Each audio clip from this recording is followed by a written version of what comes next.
Maaf Ustaz, saya orang awam dan mau bertanya. Saya pernah melihat lukisan atau gambar orang dipajang. Di bawahnya saya baca Syekh Abdul Qadir Jailani. Siapakah beliau itu? Kadang sering juga disebut nama dia di doa-doa zikir dengan awalan khususan Syekh Abdul Qadir Jailani. Abdul Qadir Jailani rahimahullah adalah seorang ulama bermadzhab Hanafiyah. Jadi termasuk ulama besar sebenarnya. Syekh Abdul Qadir Jailani itu adalah ulama besar dari madzhab Hanafiyah ya, di Irak, di Kufah. Beliau termasuk ulama besar, tapi beliau tidak pernah seperti apa yang orang nisbatkan sekarang. Dianggap dia beginilah, dianggap dia begitulah, rohnya bisa datanglah, beragam macam khurafat. Itu nggak benar semuanya, nggak benar. Apalagi dilukis-lukis. Dalam Islam tidak ada lukisan, tidak boleh dilukiskan gitu. Ini juga termasuk pelanggaran. Kalau masalah orang mendoakan, umumnya kata ulama adalah doa itu masuk sampai kepada seluruh muslimin kalau dia umumkan. Kalau dia mau khususkan juga namanya, dia mengatakan, ya Allah ampunilah Abdul Qadir Jailani, misal, khusus dia mengucapkan, itu boleh-boleh saja. Tapi lebih penting dia mendoakan dirinya dan kerabatnya. Umum saja, tidak usah dikhususkan nama orang-orang terdahulu, umumkan, ya Allah ampuni muslimin dan muslimat, yang hidup dan yang sudah mati. Sudah kena semuanya, dapat insya Allah semuanya. Terima kasih. Ini pertanyaan hukum menyebut Syekh Abdul Qadir Jailani dalam berdoa. Baik, ada beberapa hal yang perlu kita sampaikan dalam pertanyaan ini. Yang pertama, tentang Syekh Abdul Qadir Jailani. Beliau adalah orang soleh. Beliau adalah seorang yang akidahnya lurus, sebagaimana disebutkan oleh Al-Imam Ibn Rajab Al-Hambali, bahwasanya Syekh Abdul Qadir Jailani adalah seorang yang akidahnya lurus, seorang yang komitmen menjalankan sunnah-sunnah Nabi Shallallahu Alaihi Wasallam. Dan ini penjelasan para ulama tentang beliau. Beliau memang orang yang soleh, orang yang baik. Kemudian yang kedua, terkait menyebut nama beliau dalam berdoa. Menyebutnya ini yang pertama, menyebut untuk berdoa. Jadi berdoanya melalui beliau baru kepada Allah. Maka dalam hal ini kita tidak boleh berdoa menggunakan perantara orang yang sudah meninggal dunia. Kalau kita mau berdoa, maka kita bisa berdoa langsung kepada Allah Subhanahu wa Ta'ala, tidak menggunakan perantara orang yang sudah meninggal. Jadi kita bisa menggunakan perantara doa orang soleh yang masih hidup, bukan orang yang sudah meninggal dunia. Kemudian yang berikutnya, jika menyebut nama beliau untuk mengirim surat Al-Fatihah, pahala bacaannya dikirimkan kepada beliau, kepada Syekh Abdul Qadir Jailani. Maka dalam masalah ini kita mengetahui bahwa ini perkara khilafiyah. Ulama berbeda pendapat mengenai hukum mengirim pahala bacaan.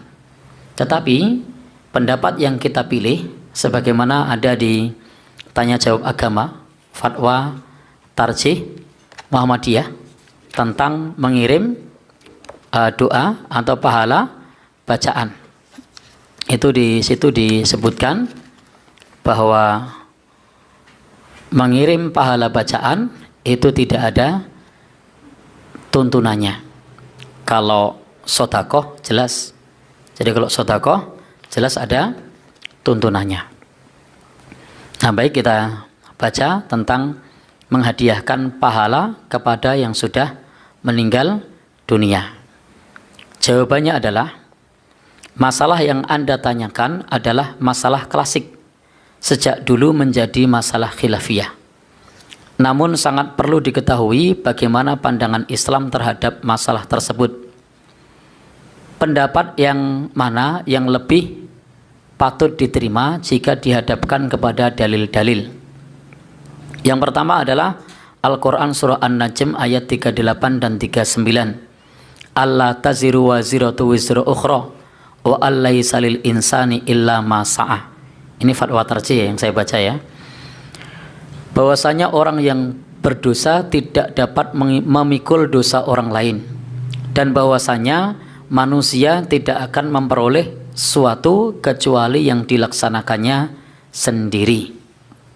Jadi tarjih memilih pendapat bahwasanya kita tidak bisa memikul dosa orang lain dan juga tidak bisa mengirimkan pahala bacaan kepada orang lain. Tetapi kalau sedekah atas nama orang lain itu bisa, dalilnya banyak. Kemudian juga kalau orang yang sudah meninggal dunia lalu kemudian didoakan, maka doanya juga sampai.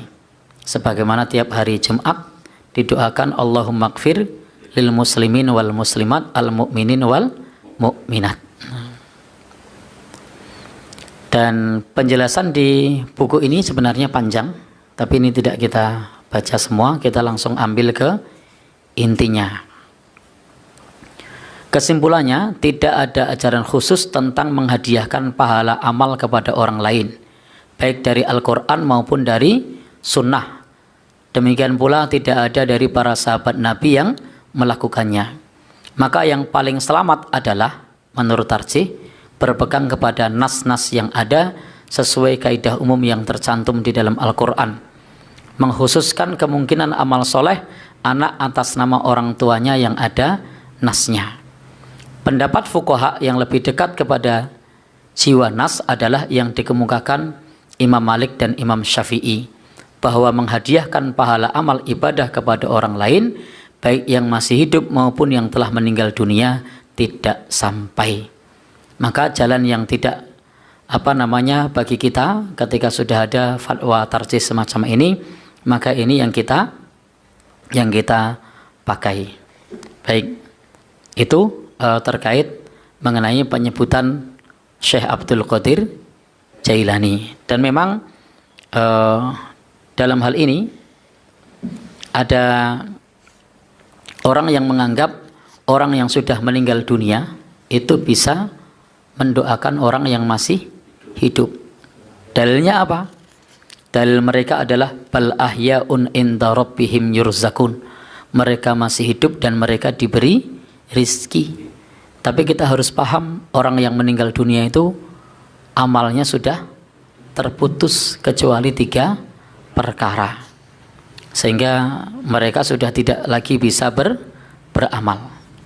Sehingga ketika tawasul dan istighosah kepada orang yang telah meninggal dunia seperti Syekh Abdul Qadir Jailani, maka menurut dalil yang kita pandang kuat, menurut tarjih ini, tidak dapat kita lakukan. Kita berpendapat soal doa adalah soal ibadah.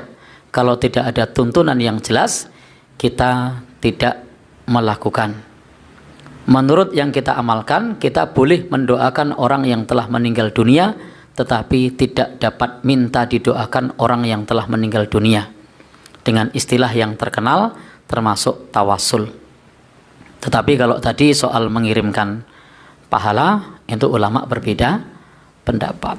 Demikian untuk jawaban atas pertanyaan menyebut nama Syekh Abdul Qadir Jailani di dalam berdoa. Kalau ternyata nanti kita menemukan ada masyarakat yang menggunakan Syekh Abdul Qadir Jailani di dalam berdoa, maka sikap kita berlapang dada. Kita tidak boleh memaksakan pendapat kita kepada orang lain. Dan ketika orang lain punya pendapat, maka kita saling menghormati. Wallahu a'lam bishawab.